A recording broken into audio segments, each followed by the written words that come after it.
Well, good morning, everyone. Thank you for coming. It's lovely to see you all here. My name is Jane Boccolione. I'm the Media Relations Manager at the Free Market Foundation. I think most of you know that. And particular warm welcome to members of the media. And for those who haven't got interviews arranged, please come and see me, and we'll do that straight after the talk. This morning, we're going to talk about the economic freedom of the world, the 2018 annual report. It's being launched in South Africa today. And does it matter where we rank? Yes, it does, but I'm not going to tell you why. I'm going to leave that to our esteemed speaker. Neil, who is Neil Emerick, he has been a long-standing friend and associate of the Free Market Foundation. He's been very closely aligned with us, done a lot of research and papers for us. His background is director and founder of Knightsbridge, which is a software company operating in tourism.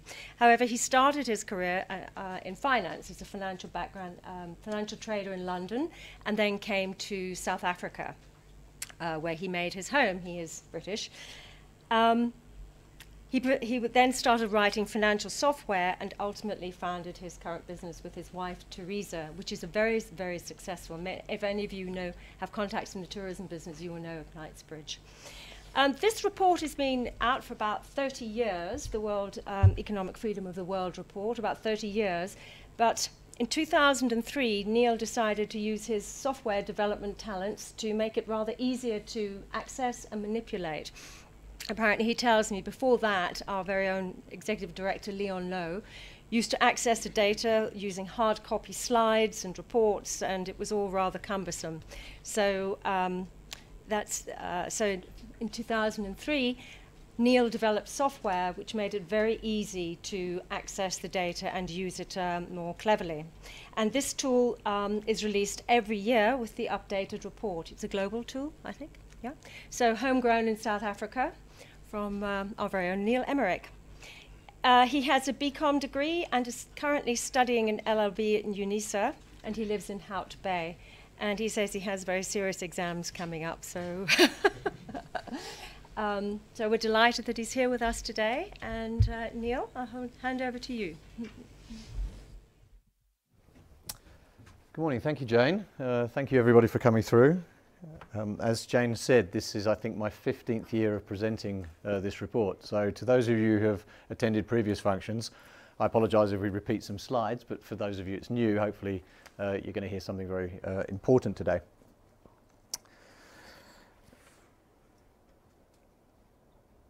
There we go, mastering the technology. Okay, I'm going to start the presentation, I think, by recognising that we're in some very interesting times. We've had the revelations that have come out first of all in the press, and now with the Zondo Commission. There's a lot of interest in the corruption that took place in state-owned enterprises, and a lot of that has bearing on our index, and it's been reflected in our index, and I'm going to cover some of that today. But I think politics has become hugely important, and the economic damage of bad politics is becoming clear to all of us. We also sit in a global period of change. I think we've got Trump doing his thing out there. We've got different movements on the political side. We've got populism emerging. So there's a lot going on in terms of which we need to place our politics in context. Now, at the end of the 90s, you may remember Fukuyama published a book called The End of History, and it talked about the fact that we'd basically discovered now the correct form of government, which was a liberal democracy. And this was all very, very exciting. But I think looking at the state of politics in the world today, I think we can come to the conclusion that history is not over, and that there is still a lot of change taking place which we have to be aware of. Part of the impetus for this report is the fact that economic policy truly matters. Whether you believed in communism or socialism, free markets, property rights, these things do have an impact. And that's what we believe this report lays some bearing toward. So we're going to be going into some of these policy choices that South Africa has made and how this has been reflected in our report. So one of the key strategies that our South African government has proclaimed over the last 20 years is the pursuit of a developmental state. This is stated policy, and it sort of manifests in the sense of high levels of state ownership. So we see that through the state-owned enterprises, which is very high by international standards. We see excessive regulation in certain markets, labour, in credit and in the labour markets. And we see social engineering through black empowerment, transformation, and through social transfers through the welfare net. So there's a lot going on with our government. Now, the Free Market Foundation would take a view that the pursuit of those policies would result in low or negative growth, that we would see declining industries, a weak currency, and very high levels of unemployment. And we've been singing this song for as long as I could remember with Leon. But I think in the last 6 months particularly, we've seen truly devastating statistics coming out that back those predictions, which is our growth rate is now negative. We are seeing declines in mining, in agriculture, and in other industry. And our rand is, at an all-time low. So these are very, very disappointing. And then a statistic came out last week by Anne Burstein at the CDE, and she came up with a visualization which I thought was quite interesting. But the number of unemployed in South Africa now is equal to the population of 7 of the 9 provinces. That's a devastating number when you think about it. So these are the effects of the policies that we've been pursuing. Now, you're here at the Free Market Foundation, so there's no denying that we have a certain ideological bent, and that our one way of arguing for policies or certain particular policies is from an ideological position. We may do that through a sort of a liberal history, using things like the consent axiom that says we should have more or less government because we want more choices for the individual. That leads to liberty, leads to stronger citizenship, and that ultimately leads to better economic freedoms and better economic results. That would be the idealistic argument. The other choice that we have is to make an empirical argument. We can look at the statistics, we can look at the facts. And there are many, many institutes that produce reports that are interesting that reflect on policy. You may be familiar with Freedom House's the Political Freedom Index, and then Transparency International's Corruption Index. And obviously our contribution as the Free Market Foundation, we're heavily involved with the Economic Freedom of the World report, which is looking at economic freedom from a liberal perspective. It's a very important academic report. It's a data set, in essence, that academics will use, and to date it's been cited in about 400 papers associated with studies relating to economic freedom and other outcomes, which I'll show you a few slides later on that.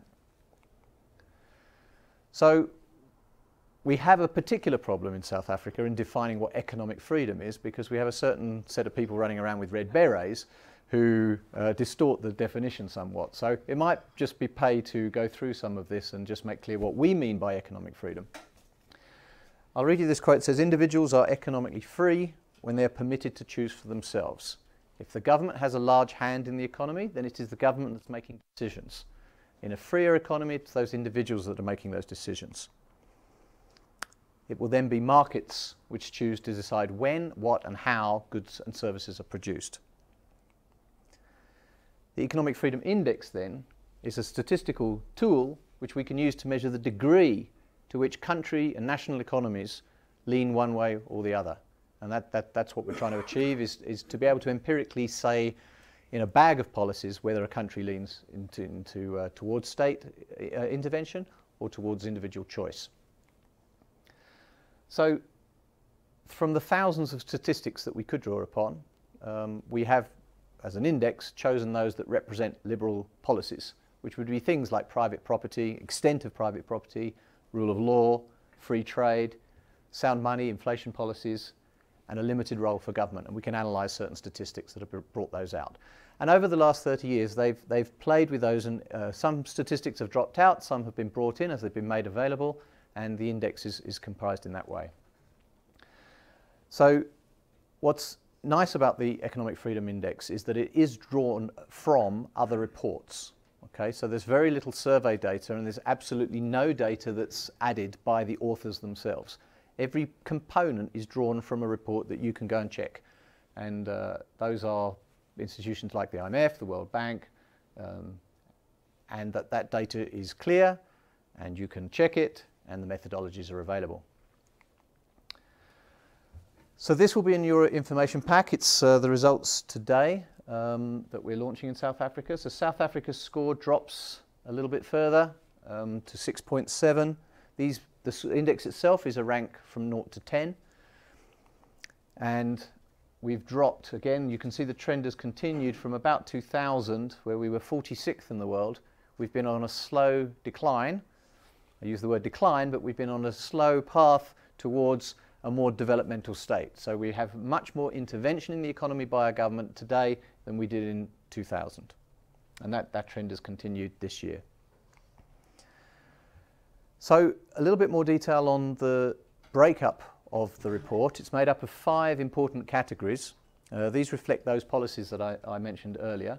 So area 1 is about the size and extent of government, and 2 key numbers in here is the amount of government spending as a proportion of the economy as a whole, and the proportion of fixed investment which governments do relative to private sector companies.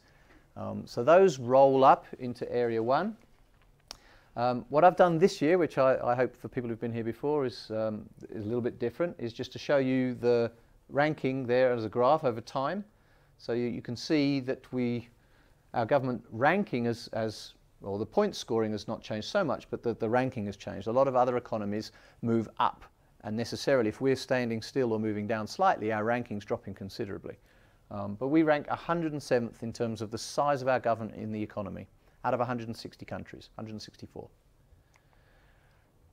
What I've done in each of the 5 categories that I'm going to show you now is put the 2 countries that are either side of us in the ranking, just to give you a flavour or a sense of where the rest of the world would perceive us if they said, well, what's South Africa like? Well, we're like these guys. So in terms of size of government, we're in the order of Zambia's and Canada and Spain, but that sort of flavour and feel, that's where we sit in the world. Area 2 is the legal system and property rights. South Africa does quite well in the judicial independence and impartial courts. We've dropped a little bit this year in terms of protection of property rights, and I think you'll appreciate why.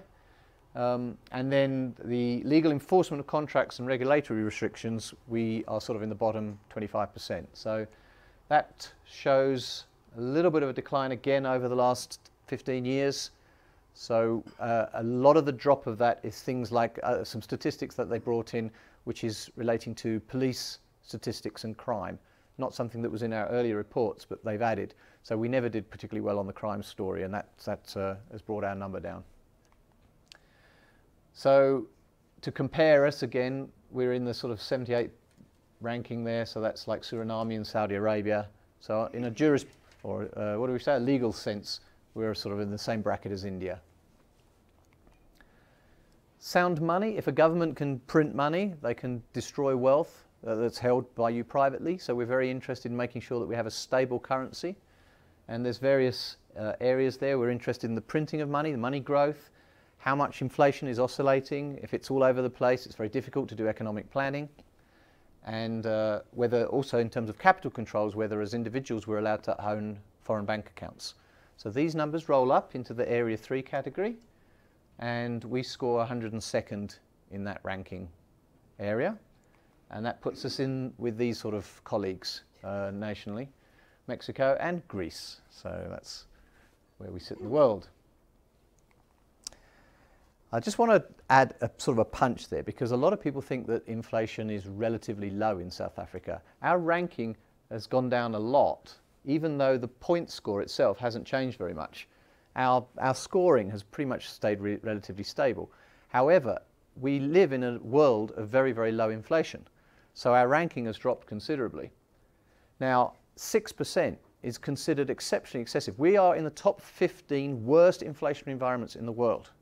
Okay, and again, we're not Venezuela, but everybody else is sitting at 0 and 2%. So I don't know if you know the rule of 72, but if you want to know if something halves or doubles, a very quick way to do your maths is just to say, well, if I want to double my money in 10 or in n years, you divide the interest rate into 72, and that tells you how many years it will take you. You can do the same thing for things like inflation. So if we put 6% into 72, that works out to 12 years. R1 million will be worth R500,000 in 12 years. Now, our capital gains tax in this country is 8% on personal overall and corporate tax. So if you sell or buy a R1 million house and sell it for R2 million in 12 years, you will be taxed on that gain, and that will work out to about 0.7% per annum of your wealth, or for companies about 0.5%. So any assets that are being bought and sold and carried are being taxed 0.5% every year by the government just through inflation, not actually through gain, which is a little bit worrying. That's a hidden tax there that people often say inflation is a tax.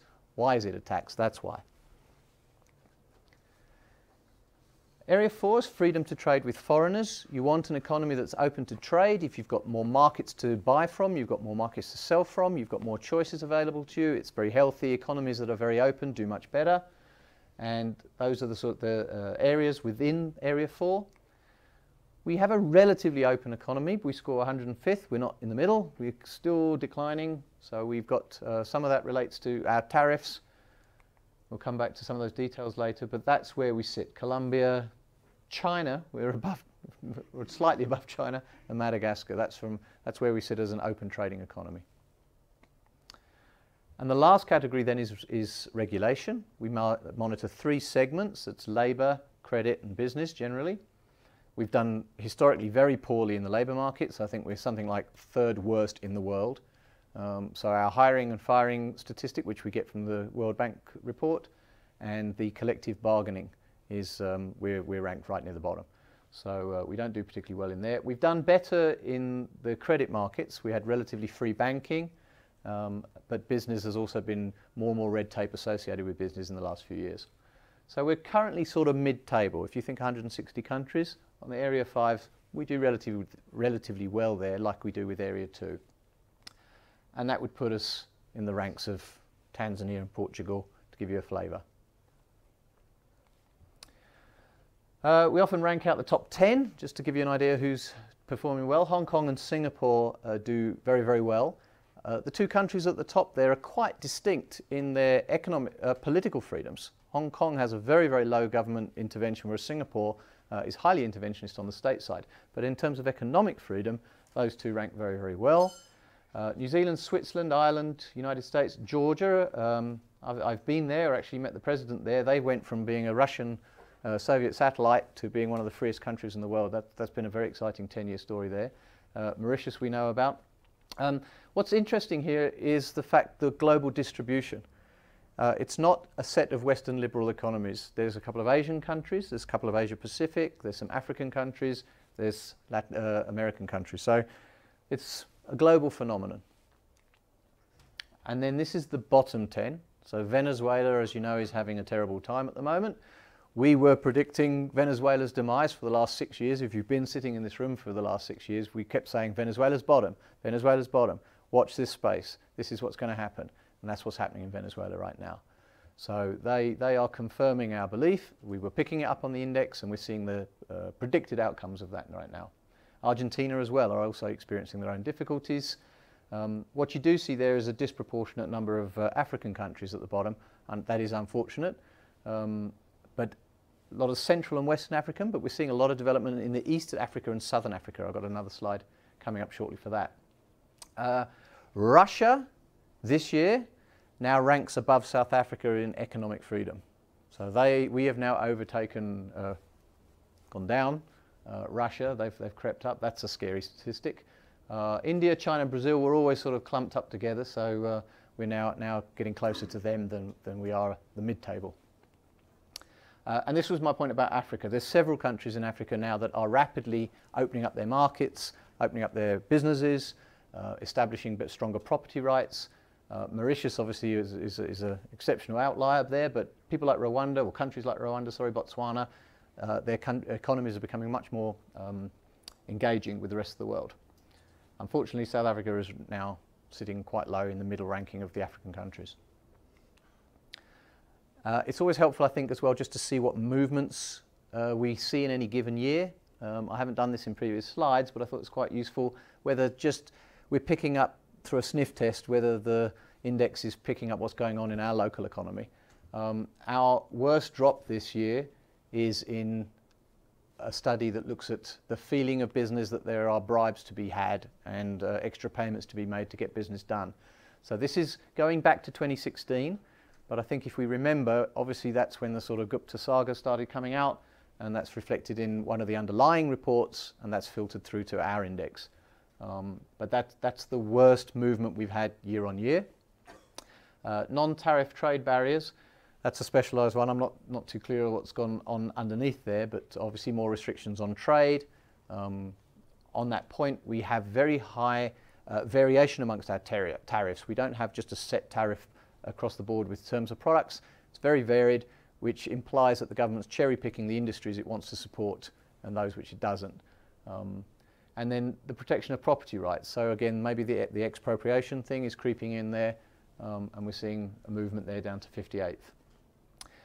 We're doing better on money growth. Inflation is stable, but our inflationary rate's still high. We're not doing well, 76th, but it's stable, so that wins us some points.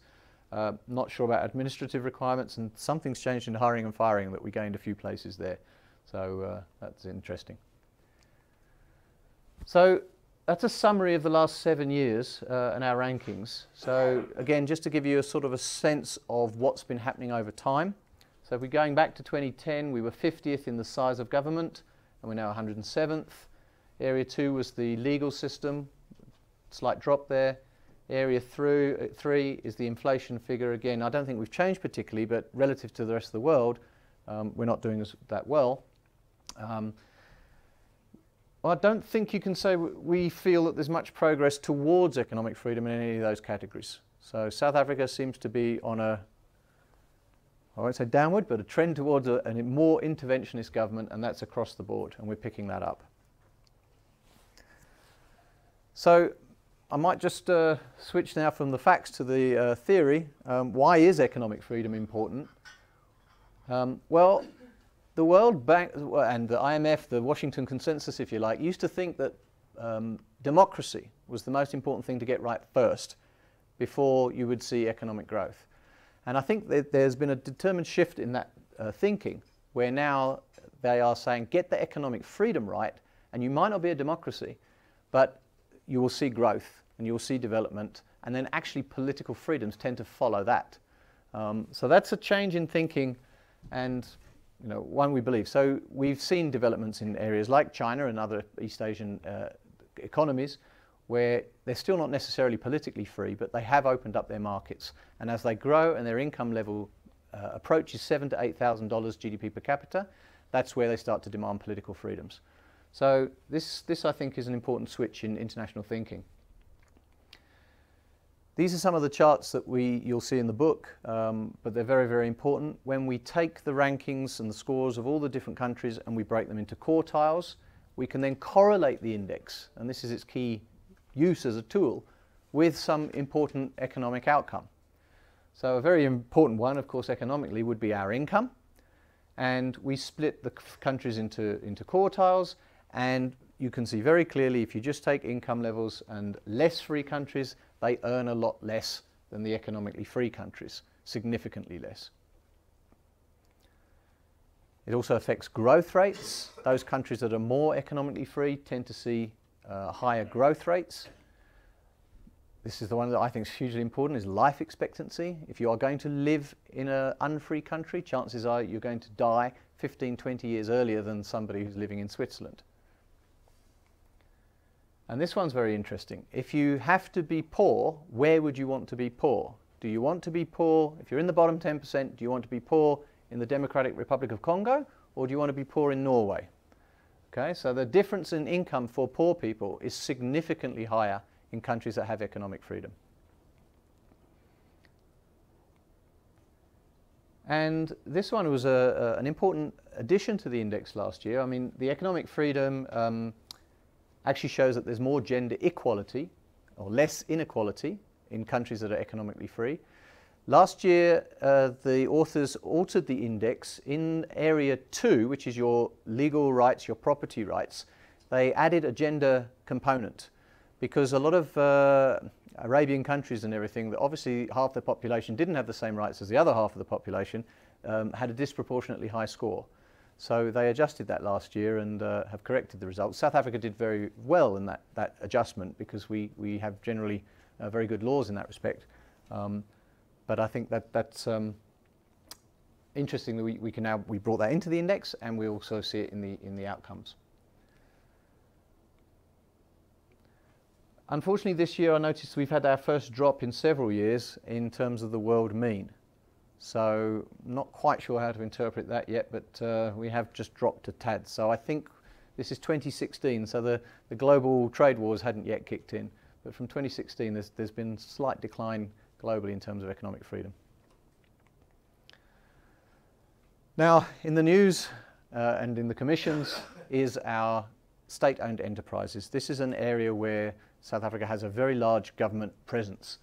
And unfortunately, the impact of that presence has come to the fore in terms of corruption. So I've coined this one the state of enterprise, or so state-owned enterprises. And let's just have a quick look at those. I was recently reading a book called State Capitalism. And it tried to look at how different governments have used their state-owned enterprises to drive economic development. Now, I don't know if you know Cyril Ramaphosa. I read in the press the other day that he's actually writing a master's thesis on the Chinese state-owned enterprises. He's a great believer that these are the engines of growth and wants to pursue this. So I think we have to recognize that the current government believes in state-owned enterprises as a way of driving the economy. But the thesis behind this book, which I thought was very interesting, is that there are nuances between different forms of state capitalism and that those nuances are important. So one of the things that the author does is distinguish between autocratic and democratic governments where that state capitalism is prevalent and whether they are efficient or inefficient. So to give you a sense of it, you've got autocratic governments like Saudi Arabia and Russia, Iran and Egypt, China would fall in there, Malaysia, Thailand, Turkey, Singapore, Argentina, sort of in the middle. South Africa and Brazil are democratic countries. We do well in that area. But on the efficiency scale, you've got, again, countries like Saudi Arabia and Iran, Russia, very inefficient state-owned enterprises. South Africa kind of falls in the middle, and with Brazil and India. But then you've got very efficient state-owned enterprises like China, Singapore, Norway. So when we plot that on the two axes, you can see that there's a very large spread between different forms of state capitalism and the way governments use their state-owned enterprises. Now you can see China and Singapore sitting down here as very efficient and moderately autocratic. Norway being a exception where they're democratic and efficient. But South Africa sort of ranks over in this quadrant along with Brazil, India and Indonesia. So what the efficient state-owned enterprises seem to be doing well is that the appointments tend to be meritocratically made. So they're not political appointments necessarily. They are the very best pulled from industry and appointed as CEOs of those state-owned enterprises. Although some of those countries may not be democracies like China, there's a lot of opportunity for the public to interact. Even in China, the corruption is picked up, it's reported upon, there's feedback, people are fired, and that creates a cap on the elite enrichment. You don't have a plundering aristocracy over the rest of the population. And it matters whether a government owns 100% of the state-owned enterprise or you're something like Singapore where they take 30% stakes and they sort of drive the businesses more like venture capitalists would. Those SOEs tend to be more responsive to the market because they're competing with other private sector enterprises, and their management teams tend to be more appointed on a merit basis, and that will necessarily drive their efficiency. So if we have a quick look at something like Russia, they spent $50 billion on the Winter Olympics in the subtropical town of Sochi.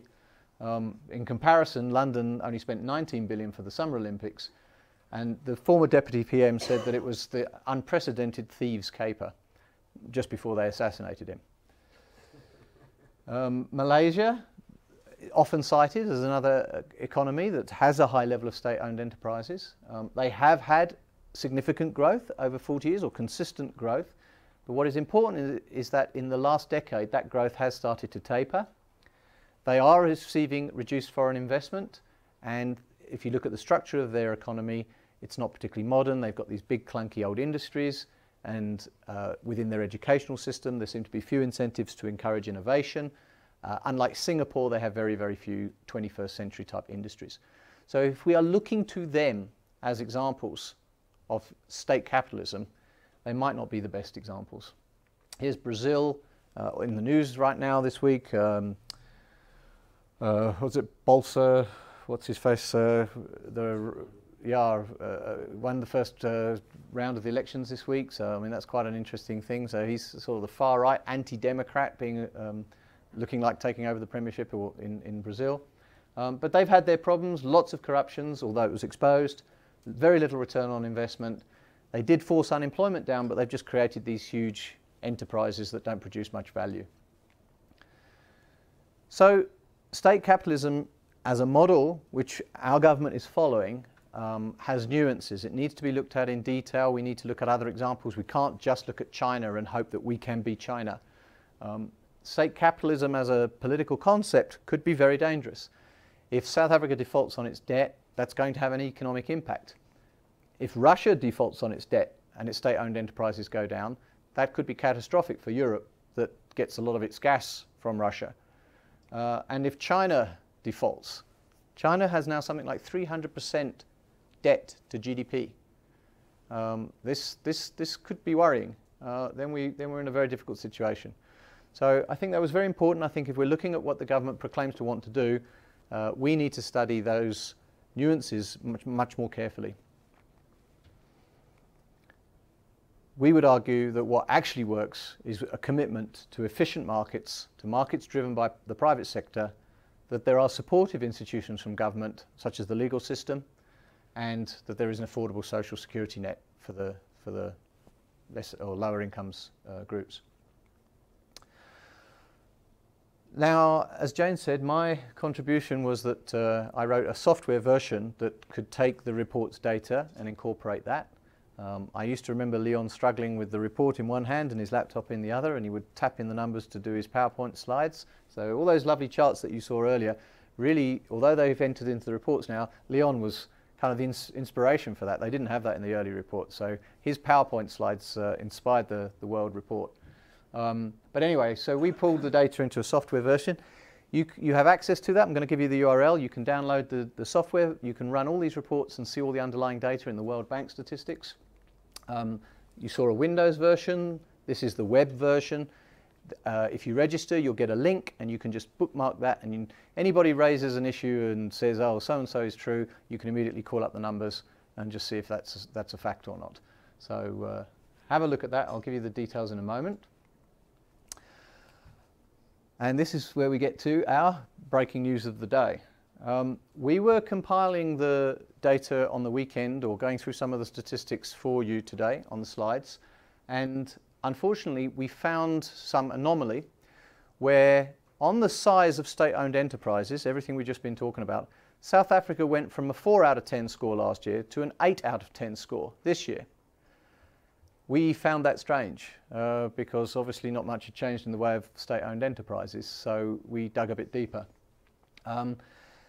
We queried the authors to see if any error had been made in the report itself, and they showed us the basis for the report, and it happens to be this particular statistic is the amount of private sector investment divided by the total investment. So what proportion of investment going on in the country is being done by the private sector?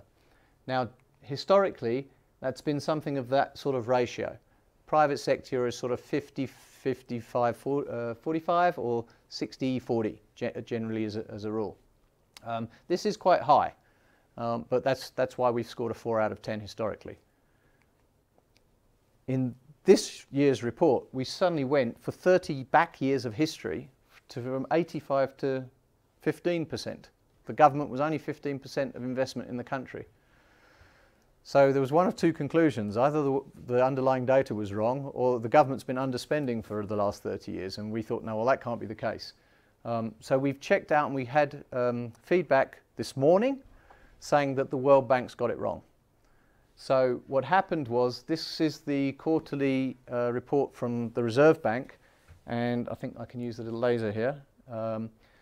It says this is gross capital formation. That's the investment going on in the economy. It's broken down by general government, the public corporations, and private business. The World Bank added these two together, the public corporations and private business. So those numbers then ended up distorting the number completely.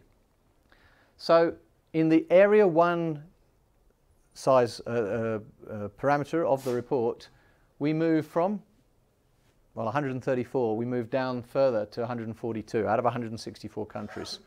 So that's still bad. Because the Area 1 feeds into the overall number, that takes our position from 94 to what we predict is going to be around 110. So that's when we think we're going to make the correction now with the World Bank, our economic freedom ranking, when it's corrected, will now be reflected here as 110. So it's actually much worse than we thought it was. The message today here is that South Africa continues on a trend of an ever-expanding government. Our taxes are going up, our choices are going down, our state-owned enterprises are big in our economy and they're inefficient in our economy. They are wasting capital. And the Economic Freedom Index is a very helpful tool to help pick that up. And we need to make a song and dance about this and bring it to their attention, because we've seen how it happened with Venezuela. We don't want happening here. And unfortunately, we're going in that direction. The URL that you need for the data is efwdata.com. If you go there, you can register, and then you're in a position to download the software, or you don't have to download it. You can just go to a web link, and then you can see all these numbers that we did. I would say that in terms of that news, what's important here is not the fact that there was an error, but the fact that we could see the error in the underlying data. Again, we had a slide at the beginning that showed why that was important. And I think literally in the last 2 days, as we've discovered an issue, it's been helpful for us to be able to go to the original source of data and clarify what the problem is. The Free Market Foundation is obviously going to take some credit for the fact that the World Bank is understating our government's achievements in state-owned enterprises. And we'll be making a song and dance about that in the next couple of days. Excellent. Thank you very much.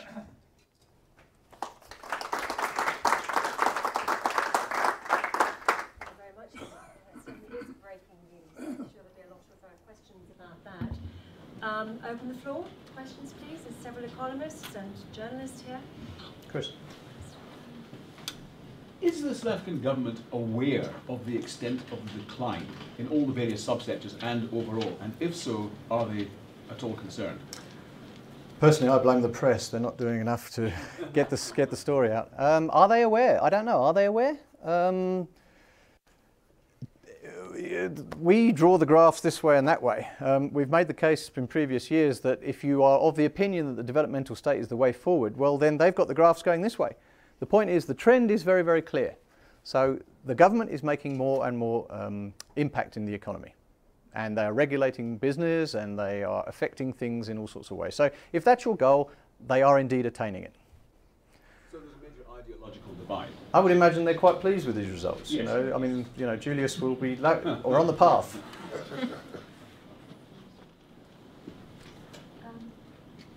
Sorry, just say who you are, please. T. Payne. Just want to ask you, what countries are rising on the index and have been rising fairly rapidly? I mean, you've had countries like India that theoretically were loosening up, but you don't. Is it rising? And Argentina, for instance, is it rising? No, you haven't seen much there on India. India's been still bobbling around in the bottom 25%, so they haven't really done much. You see several smaller East Asian countries. They are starting to do well. Vietnam, coming off very low bases, but they're doing well. Those Central African countries that we mentioned, Rwanda, they're doing particularly better. And then some of the... Sorry? Any country other than Rwanda and Central Africa? Yeah, well, in Southern Africa, so Botswana, those have moved up. And then the Baltic states, so Estonia, Latvia, Lithuania, they're in the top 20 now. So I think those guys that had the most experience of communism, it's the guys who've been at the extremes, I think, have said enough of that, let's try something else. Have you thought of a simple graph showing South Africa's economic growth versus its ranking? I've got it. I can show you that if you like. That's quite easy. Wouldn't the press enjoy that? Yeah. Yeah, it's not, I mean, it's helpful, I think, when you bring in a bigger sample set. I mean, as an econometrician, you know, if I've got one statistic and 15 data points, it's not necessarily true. So it becomes more useful, econometrically speaking, when I've got 164 countries with growth and economic freedom. I've got then a couple of thousand of data points that I can then plot the chart. So South Africa one, you've got a myriad other factors that are influencing that growth. It's difficult to just tease out and say, well, there you go, that's correlation or causation. But if you do it en masse with a large enough data set, hopefully you're teasing out those things. You did have those graphs showing the different quartiles and I mean, they're very powerful. Yes, I don't think we'd convince an econometrician, but we might be able to do a bar chart that just shows how South Africa's growth declined. Look, we had some patches where we did quite well. I mean, 2013-14, we were up 5%. So we've seen a steady decline in the economic freedom, but we have seen growth bounce around a bit. We're on naught now. So it's difficult to say for one country that that's necessarily going to correlate the way we want it to correlate. Just say who you are, please.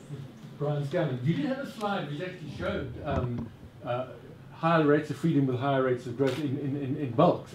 So that would suggest globally there is this trend. Yes. Whether it's causation or well, that's right. We did have these ones. That was the income per capita, and then that one was the growth.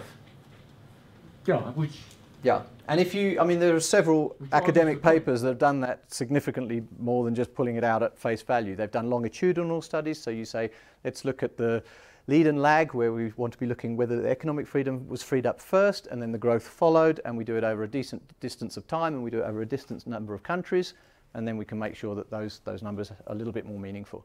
So that has been done, those papers are out.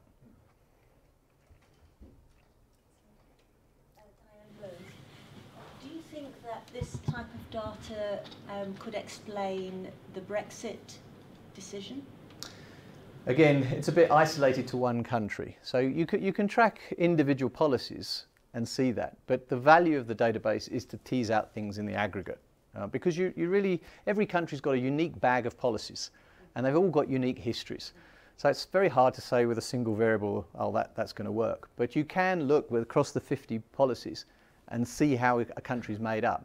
So to answer the question, pulling out just one country and looking at England, you could, well, Brexit's not going to show up just yet as a number. For the decision? We'd have to see, where would it show up? I'm trying to think.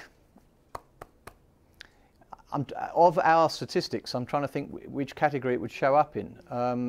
It doesn't affect size of government, doesn't affect the judicial system, doesn't affect sound money, doesn't affect freedom to trade with foreigners. England's still going to be free to trade with foreigners. So I actually don't think Brexit will show up in the numbers at all. Yeah, I mean, they say they should never have given the decision to people who couldn't understand Democracy's a bitch. Question.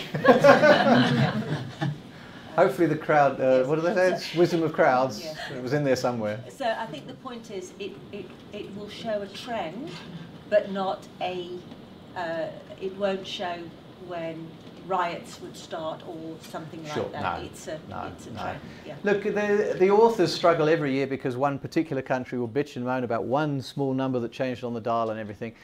You know, they're all econometricians. The only thing they're interested in is pulling out these large data sets and working with them. So the value of this report is not so much on an individual country basis, although we find it helpful, and it obviously certainly has a policy impact or press impact if we can show the rankings and the league table. It looks like football results.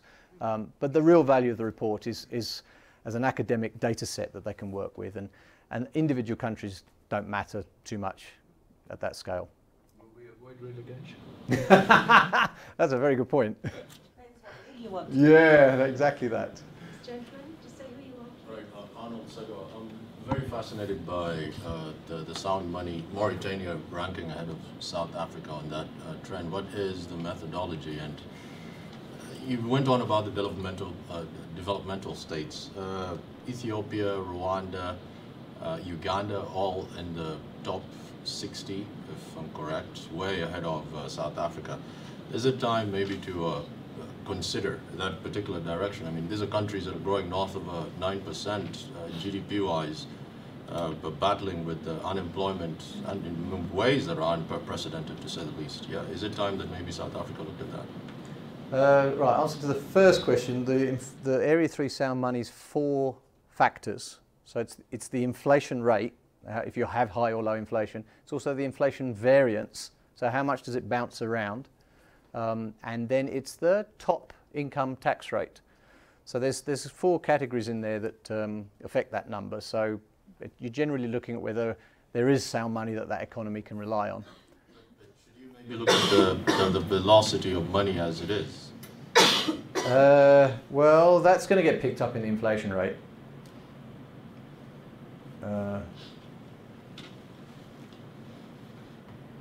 Sorry, one more. Here we go.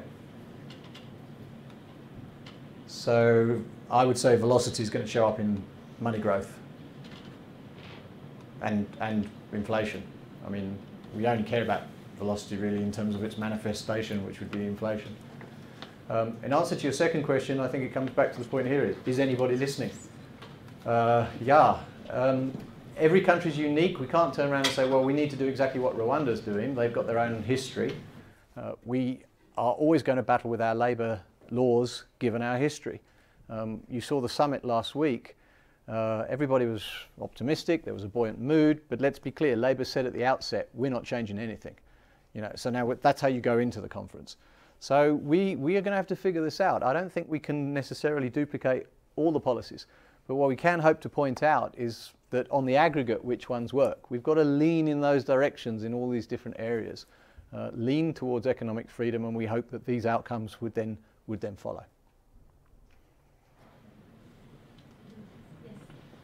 I think you said that when people reach a GDP of $7,000, they start to demand economic freedom. Political freedom. Political freedom, I mean democratic freedom. China, I don't know where they are. Are they reaching that point? There seems to be no movement there in regard. Yes, they are approaching that.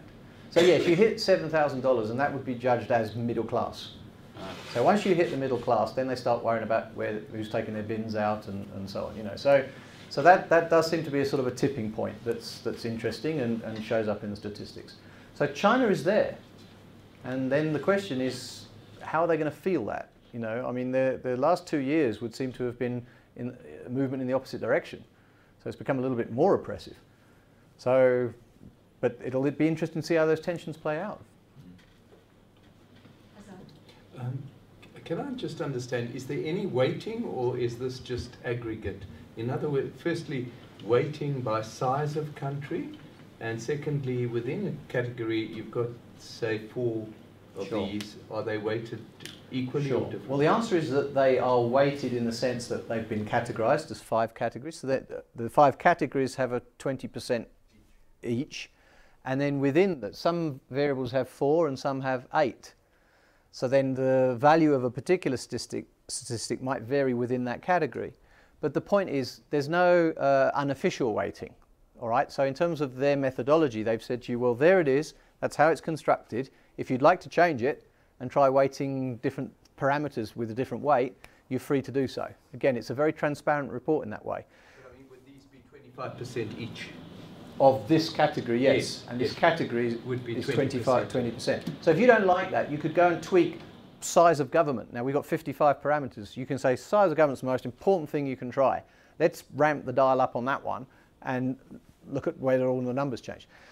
The point is they've done that, and it doesn't really make any difference. It's wide enough, and it's sort of a shotgun enough approach that economic freedom is being teased out in all of these different variables. So when they have tried different weightings, it hasn't really made much impact. The most important number, we've known it for the last 15 years, is that Area 1C, the one that we've said had the problem this month. I mean, it is a fact that South Africa's been spending about 20%, just under 20% fixed capital formation every year, year on year. If you want to grow, you need to be closer to 25%. So if there is one variable in there that you could turn the dial up on, be the one that we got wrong this year. It's Area 1C. That's where South Africa needs to focus, is upping its investment. That leads to growth, almost certainly. Which you say upping the investment. Can you give more detail on that, please? Okay. Well, no. I can just tell you at the sort of macro level. I mean, I'm not a policy person, I'm a software person, so I can present this, and I hope that you will now go and have a look and dig and scratch and see what's going on. But the basis of it is that South Africa renews its capital stock once every 5 years. 20%. So we're, spending at that level. The countries that are growing fastest in the world are doing that at once every 4 years. So it's how often you paint your house and fix things, yeah? So if we want higher levels of growth, we have to save more or borrow more and spend it on capital infrastructure, factories, roads. Spend it well. I suppose that's the other aspect of it. Does it have an impact on the common perception that the private sector isn't investing and is sitting on a pile of cash? Is there a bearing here? Yes. Because actually the private sector, your data shows that they're actually investing more. Yeah, the historic numbers is that 65-35. I mean, just to call that slide up again, but because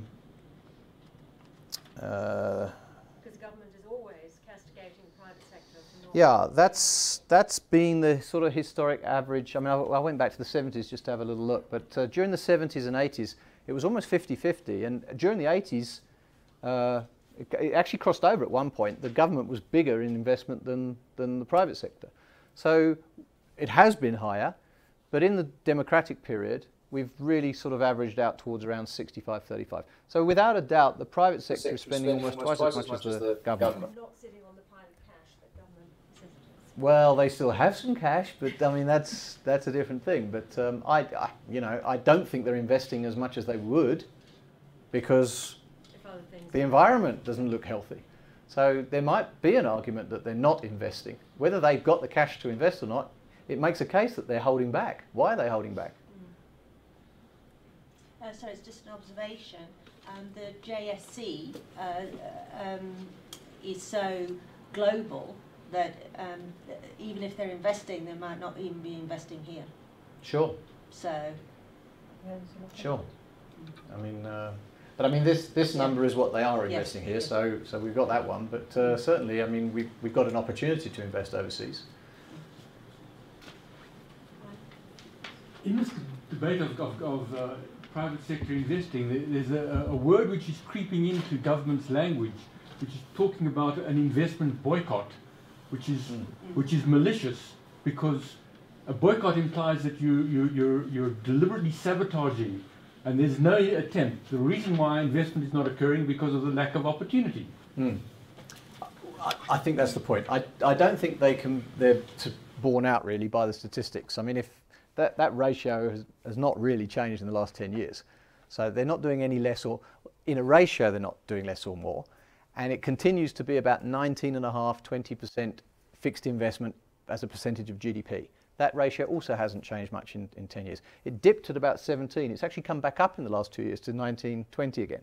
So actually, we're on an uptick. But it should be more, could be more, but we would need higher saving rates and more commitment to fixed capital, and we're not doing that. And we don't seem to have the environment to induce or to incentivize that. Just following up on your earlier comment on once every 5 years as opposed to countries that are doing that once every 4 years. There was an IMF report last year that showed that investment in hard infrastructure could yield GDP growth in the short term of between 6 to 8%. Soft infrastructure, on the other hand, could easily yield way less, but that's more prolonged, but 3 to 6%, but that going on to longer term.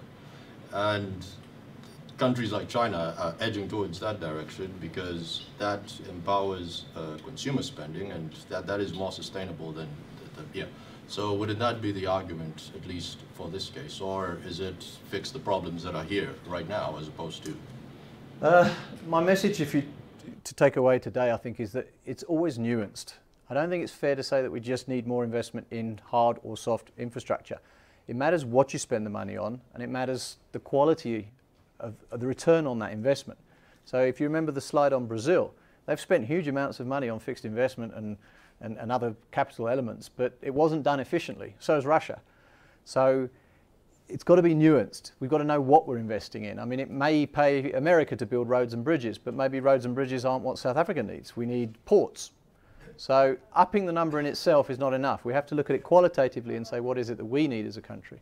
But certainly, compared to other countries who have higher growth, if we look at the aggregate, we are low investors.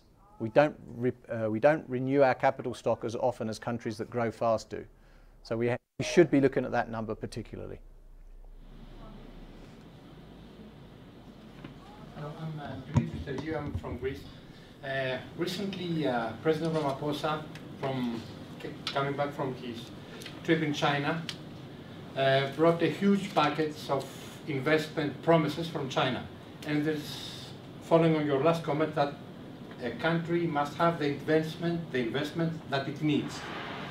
And I would appreciate your comment on the debate that some investments for certain countries like China are linked with certain sovereign, how shall I put it, sovereign commitments.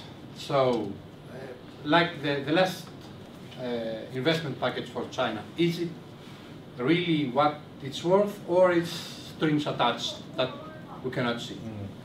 I think that's definitely a question that should be taken to the T. I don't know that I have a good answer there. I mean, there is always a worry, and I mean, in my travellings, in my business in East Africa, you know, there's a lot of resentment against the Chinese because they felt that investment money was brought in, but so was the labour. The Chinese labour was brought in, so they were spending it on their own people, just happened to be in Kenya. Some of that comes with baggage, you know. I mean, Russia would offer us investment. They're very happy to fund our nuclear power plants. So again, we might look at that and go, well, that might not be for us. So it's a difficult question. It's nuanced. We obviously need to take and pick through the investments that we want. I'd be happy if the Chinese government wanted to lend our private sector businesses money. We'll take their money, but I think it matters what you spend it on. And unfortunately, that sort of funding generally comes with conditions. Hugh Lane. Neil, just to add to that one, the Constitution, Section 217, requires that when the state procures goods and services, it's got to do so in accordance with certain criteria, one of which is cost effectiveness, the other one is transparency. And I think it's a very, very important question that's been raised, and there's been a reluctance to give us the terms of that deal. And I would argue if that's a loan, that's a financial service. Yeah. As much as it's been messy, I think you'd have to say that we did become aware of that as South Africans. So the press did get hold of it. It was dug through. And if you take a 2-year cycle, we found out, and the people guilty of that have been exposed. The same thing's happened in Brazil with Petrobras. You know, their corrupt politicians have been exposed and have been got rid of.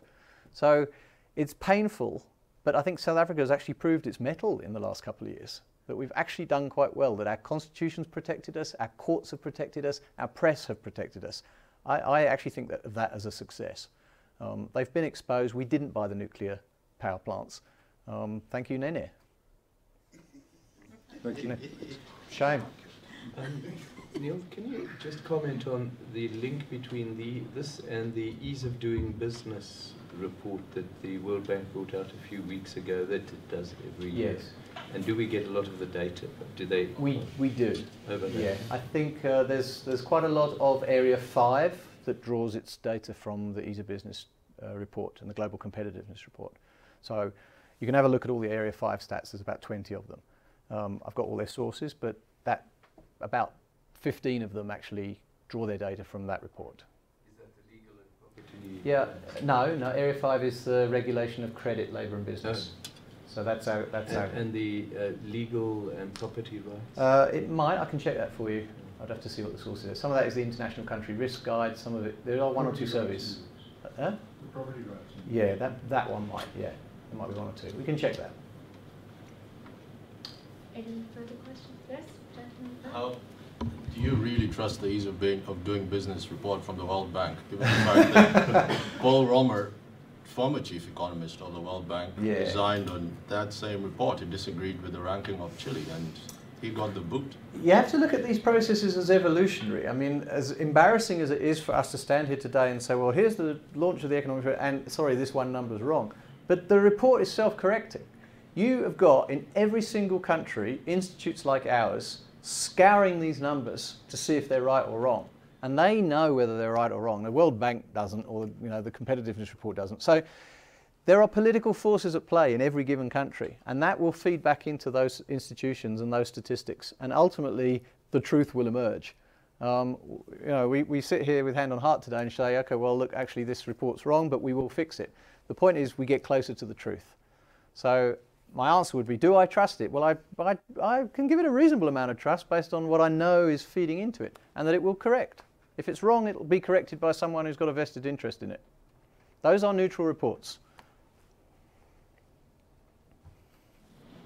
Can I ask one last question? In your area of specialisation, what about tourism? You know, people visiting South Africa, isn't that always put forward as an area where South Africa could excel and we could have overseas visitors and things like that? Sure. Another good message to take away. There should be a lot more subsidisation of the tourism industry. It's one area I think we need more investment in. Yeah, the big bitches in the last couple of years was the visas. A longer term one that was floated with Martinus van Schalkwyk, when you remember him, was open skies. Who remembers the last time they heard open skies as a policy choice? You know, so do we open up our airports to anybody? You know, they're all flight slots. They won't. We've got airports that aren't actually that busy, and yet we won't bring more flights in because unless we get more flights at Gatwick and Heathrow, we won't let them land here. I mean, that's just daft. It's shooting yourself in the foot. So an open skies policy would be a great boon to tourism. Some of the practicalities of the red tape of the child visas and the unabridged birth certificates, that was awful. But I mean, they've taken a slight step back now. Gigaba hasn't taken any public admonishment for that. It's really bad. I mean, he had a huge impact apparently.